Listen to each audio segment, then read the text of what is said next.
أهلا بيك يا أبو جدعان. فيلم النهاردة بيحكي عن رجل آلي خارق شغال بالذكاء الصناعي، تم اختراعه لمساعدة البوليس، لكنه صاحب مجموعة شباب فاسدين وأصبح مجرم خطير مفيش حد قادر يوقفه. قصتنا بتبدأ داخل دولة جنوب أفريقيا اللي كانت بتواجه مشاكل كبيرة بسبب انتشار الجريمة فيها، عشان كده الحكومة صنعت رجال بوليس آليين لمساعدتهم، وقدروا إنهم يرجعوا الأمان للبلد من جديد. بعد كده بنقابل العالم فينسنت اللي كان عايز يصنع روبوتات بيتم التحكم بيها عن طريق الإنسان، لأنه ما بيثقش في الذكاء الصناعي. أما زميله العالم ديون كان بيقول إن الذكاء الصناعي أفضل لأن دقته وردة فعله أسرع بكتير من البشر. وهنا بنعرف إن في مجموعة مجرمين أصابوا واحد من رجال الشرطة الآليين رقمه المميز 22، فعمال الصيانة حاولوا يصلحوا له اللاسلكي اللي اتكسر منه، لكنهم ما لقوش غير لاسلكي لونه برتقاني، فوضعوه فيه وأرسلوه للشغل من جديد. رقم 22 وبقية رجال الشرطة الآليين كانوا بيطاردوا عصابة خطيرة من تجار الممنوعات قائدهم اسمه نينجا، وبعد دقايق طويلة من الهرب نينجا وصل للمجرم هيبو عشان يسلموا الممنوعات الخاصة بيه اللي نقلها له من بلد تانية. لكن هيبو اتفاجئ ان الممنوعات فسدت بسبب تهور نينجا، فهدده وقال انه لو ما جابلهوش 20 مليون دولار قبل اخر الاسبوع هيخلص عليه هو وعصابته. بس فجأة رقم 22 حضر مع رجال البوليس الآليين ومجموعة من ضباط العمليات الخاصة عشان يقبضوا على المجرمين كلهم، فنينجا الذكي استغل الفوضى واستخبى في مكان آمن لحد ما المعركة تنتهي. أما هيبو دخل مبنى عشان يجهز نفسه للقتال، لكن رقم 22 تتبعوا للقبض عليه، فهيبو ضربه صاروخ دمره تماما وهرب قبل ما البوليس يمسكوه.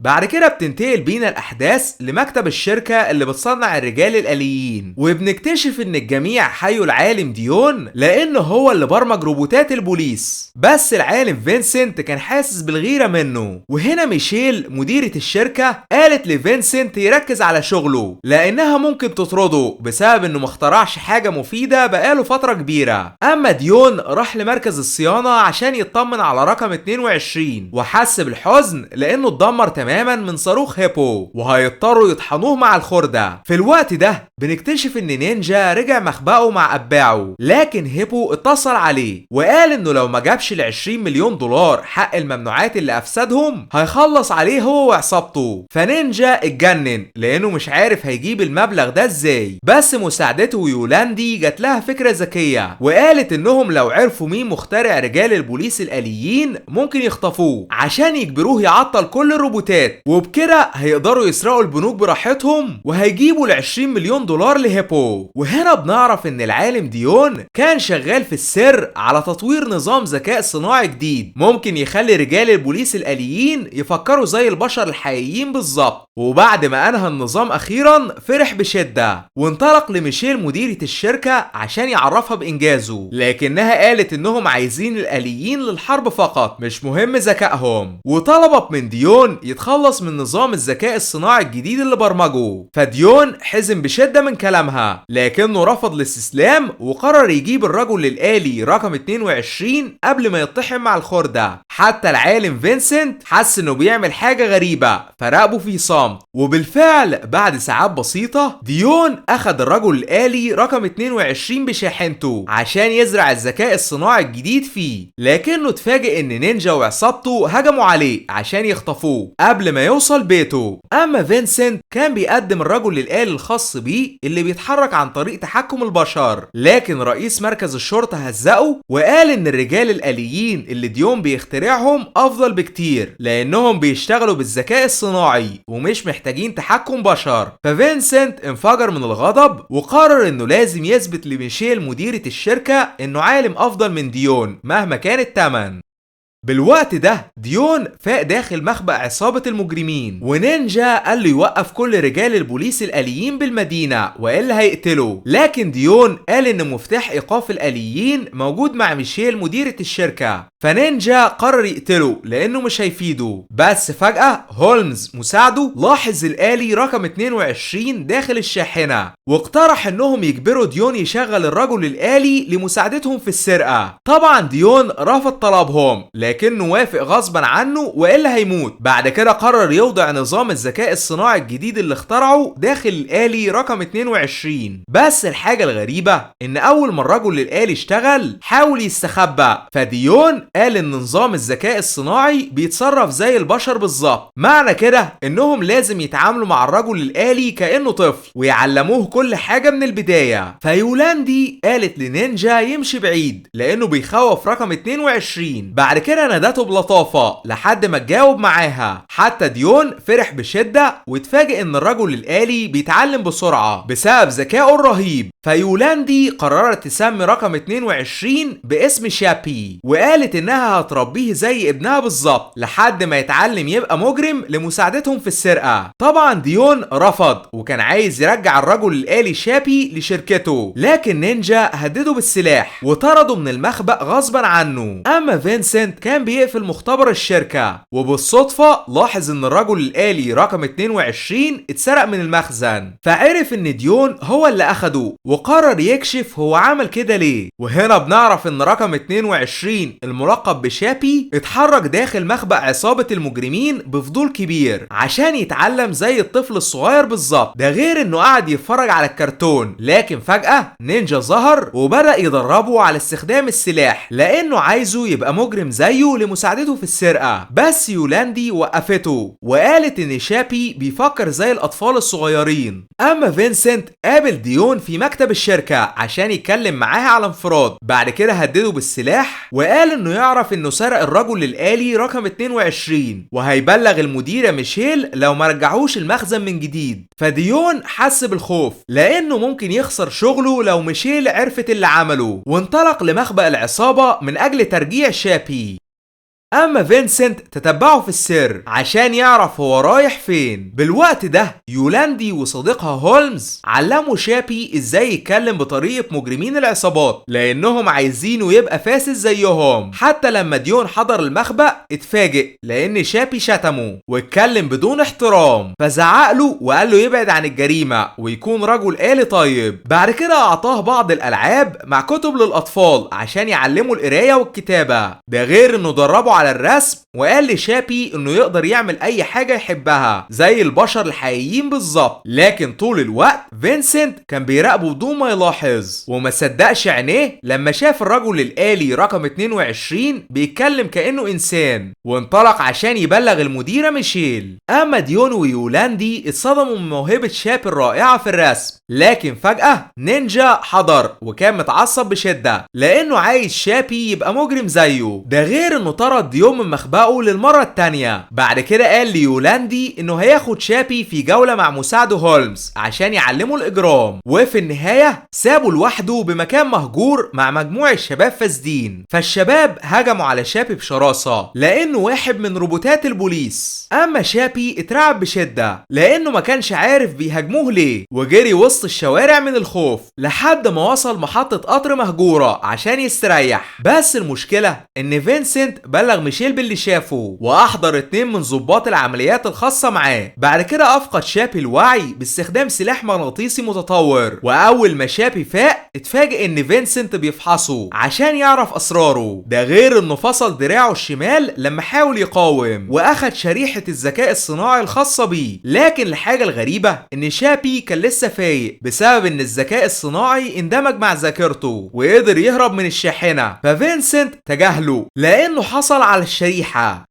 واول ما شابي رجع مخبأ العصابة يولاندي اتصدمت من اللي حصل له لانها ربته زي ابنها بالظبط. بعد كده نينجا امر هولمز يحضر لشابي دراع شمال كانوا سارقينه من رجل بوليس آلي وركبوه لشابي، فحس بسعادة كبيرة. حتى يولاندي اعتذرت ليه لان نينجا سابه لوحده وسط الشارع وقرت له قصص طول الليل كأنها امه. بس لما شابي كان بيلعب مع نفسه فجأة نينجا ظهر وقال له يبطل لعب لانه عايز يدربه على استخدام المسدسات والبنادق. فشابي رفض يسمع كلامه لانه مش عايز يأذي اي حد. وهنا هولمز الخبيث أقنع شابي إنه لو استخدم السكاكين والأسلحة التانية للقتال مفيش حد هيتأذي منهم، فشابي سمع كلامه وأصبح محارب مدمر ملهوش حل. بعد كده نينجا وهولمز غيروا شكله بالكامل زي مجرمين الشوارع وانطلقوا عشان ينفذوا أول سرقة ليهم. من البداية نينجا كذب على شابي وقال إن في ناس سرقوا منه العربيات الخاصة بيه ولازم يرجعها، فشابي اتعصب بشدة ودمر عربية راجل مسكين لأنه فاكره حرامي، بس نينجا قال له يرجع العربيات بدون ما يدمرها. ده غير إنه خلى شابي يهدد الناس باستخدام المسدس بشرط إنه ما يضربش نار على أي حد. وفي النهاية نينجا الخبيث خدع شابي عشان يسرق كمية كبيرة من العربيات الغالية. بعد كده انطلق لبرج مهجور مليان مجرمين من أجل بيع العربيات، فكل الحاضرين هربوا لما شافوا شابي لأنه رجل آلي تابع للبوليس. لكن أول ما نينجا أنهى بيع العربيات لاحظ إن شابي بطاريته قربت تخلص، فقال إنه لازم يساعده يسرق بنك المدينة عشان يشتري له بطارية جديدة وإلا هيسيبه يفصل شحن، فشابي وافق يساعده غصبا عنه. أما ديون أحضر مسدس وراح مخبأ العصابة لأنه عايز يرجع شابي قبل ما يتحول لمجرم خطير. بس أول ما شابي حضر مع نينجا وهولمز ديون اتفاجئ من تصرفه الغريب لأنه ما بقاش يحترمه، فسأله هو زعلان ليه، وهنا شابي كشف إن بطاريته قربت تخلص ومحتاج يشحنها، فديون وعده إنه هيساعده لو رجع معاه الشركة. وهنا بتنتقل بينا الأحداث لفينسنت اللي استخدم الكود السري الموجود داخل شريحة الذكاء الصناعي الخاصة بشابي عشان يعطل كل رجال البوليس الآليين اللي ديون صنعهم، وبكده ميشيل مديرة الشركة هتضطر تستخدم اختراعاته. طبعا مجرمين المدينة فرحوا بشدة لأن الرجال الآليين اللي كانوا بيساعدوا البوليس اتعطلوا تماما، وهابو تاجر الممنوعات الخطير انطلق وسط الشوارع مع أتباعه. أما ديون اتصدم لأن شابي فقد الوعي تماما، فقال لأفراد العصابة إنه هيرجعوا مقر الشركة بأسرع وقت عشان يصلحوه. ومن حسن الحظ قبل ما فينسنت الندل يمسح كل بيانات ديون من ملفات الشركة ديون حضر مع شابي، ففينسنت اضطر يستخبى.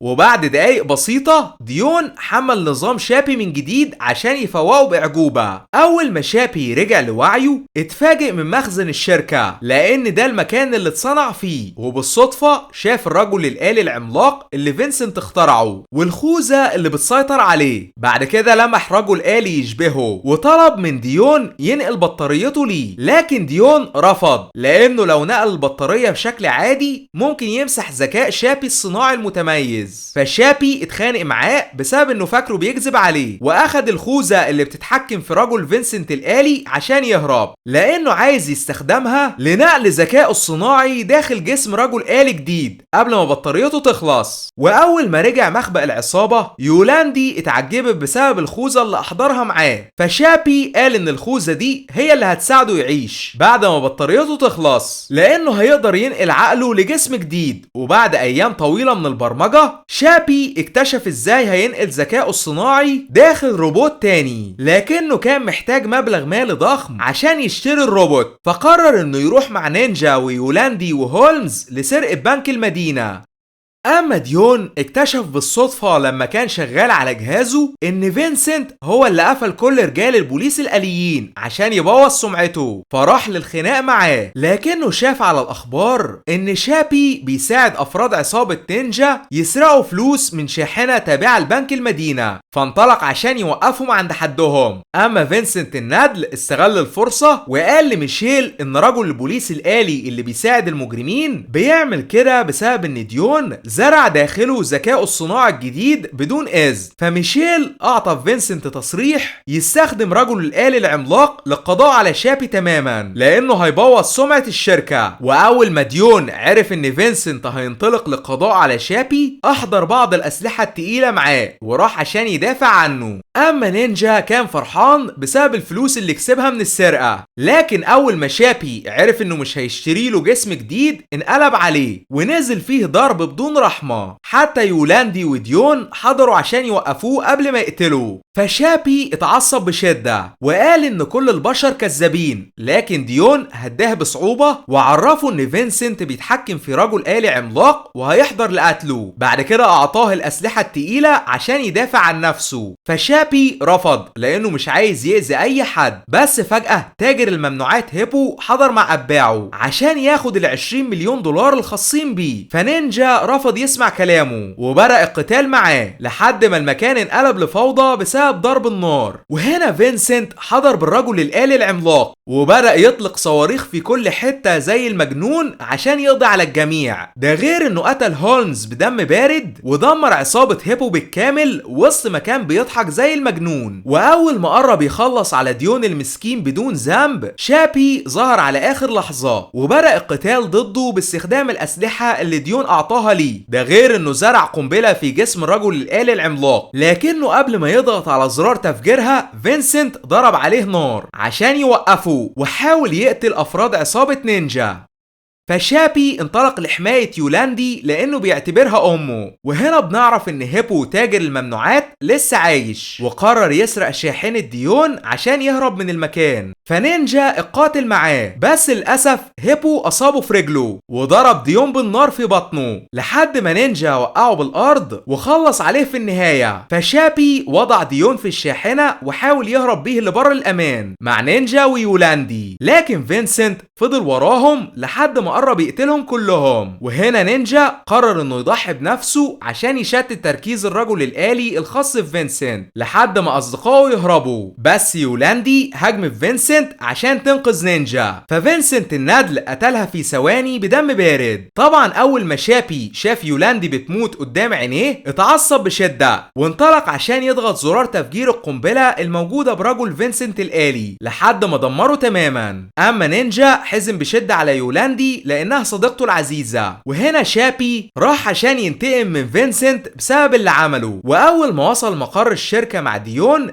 فينسنت حاول يهاجمه بس طلقاته ما كانش ليها اي تأثير. بعد كده شابي فضل يطارده بدون توقف لحد ما مسكه طحنه وكسر بيه المكان كله لانه قتل يولاندي مع هولمز، لكنه سامحه في النهاية ورفض يقتله بسبب ان ديون علمه ما يقتلش اي حد. ده غير ان شابي احضر الخوذة اللي برمجها عشان ينقل ذكائه الصناعي لجسم رجل آلي جديد قبل ما بطاريته تخلص. واخد ديون اللي نزف دم بشدة وقرب يموت بسبب اصابته لمخزن الشركة. بعد كده قال انه هيستخدم الخوذة عشان ينقل عقل ديون لجسم رجل آلي قبل ما يموت. وبالفعل خطة شابي نجحت بأعجوبة رهيبة ونقل عقل ديون لجسم رجل آلي كان موجود بالمخزن. بس المصيبة ان ميشيل مديرة الشركة اتصلت على البوليس وقربوا يحضروا لتدمير شابي. فديون نقل عقله عن طريق الخوذة لجسم رجل آلي مهجور، والاتنين تركوا اجسامهم القديمة داخل مخزن الشركة وقدروا يهربوا من البوليس بأمان. بعد كده راحوا لنينجا عشان يدفنوا يولاندي، بس شابي الذكي كشف انه حمل عقلها على فلاشة قبل ما تموت وزرعه في جسم رجل آلي جديد عشان يعيش مع امه بسعادة للأبد. وده كان ملخص الفيلم يا ابو الجدعان، لكن الملخصات الجاية كتير. اشترك يا اسطى عشان يوصلك كل جديد من قناة جدع الملخصات، واشوفك الفيديو القادم ان شاء الله.